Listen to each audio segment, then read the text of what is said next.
Okay. Magluto tayo ng yan, nagluto natin ngayon, gulay na pakbet.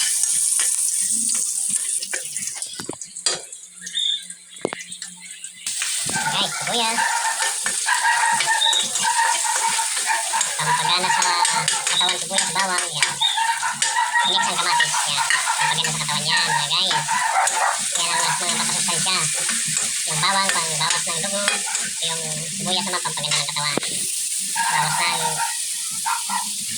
uric acid. Haluan mo natin ulit para maluto na siya ng gusto. So guys, ilagay mo natin yung kalabasan. Kalabasan siya guys para una malambot. Yan pagluto ng gulay na ginisang pinakbit. Palambutin mo natin bago ihalo yung ibang gulay. Paminta. Durog na paminta yan guys. Pampalasa. Powder yan na paminta. Lagyan tuyo. Yan. Pampalasa ulit. Timplada. Mix kalahating puno ang basong tubig. Kalahati mo na ilagay. Yan. Para medyo palambutin natin konti guys ha. Takpan mo natin para medyo lumambot. So natin guys. Ayan. Medyo malambot na siya.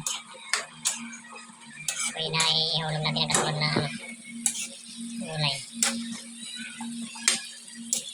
Asin guys, lagyan natin. Yan guys, asin na. Yan guys, ay ba na? Pakabit na guys. Yan. Ano yan? Talong sa okra. Yan ang pampagana sa katawan. Pampagana sa katawan. Pampasigla sa katawan yan.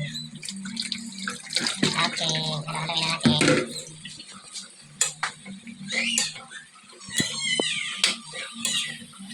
Yan, para maluto lahat.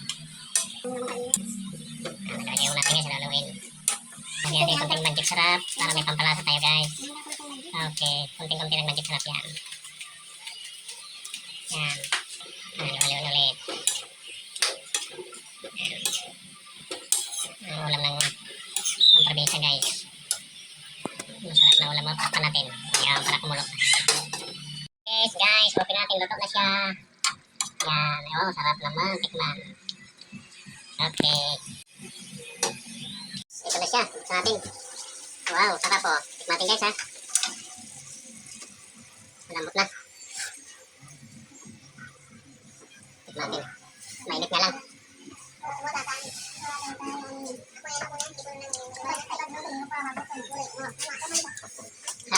Thank you very much guys.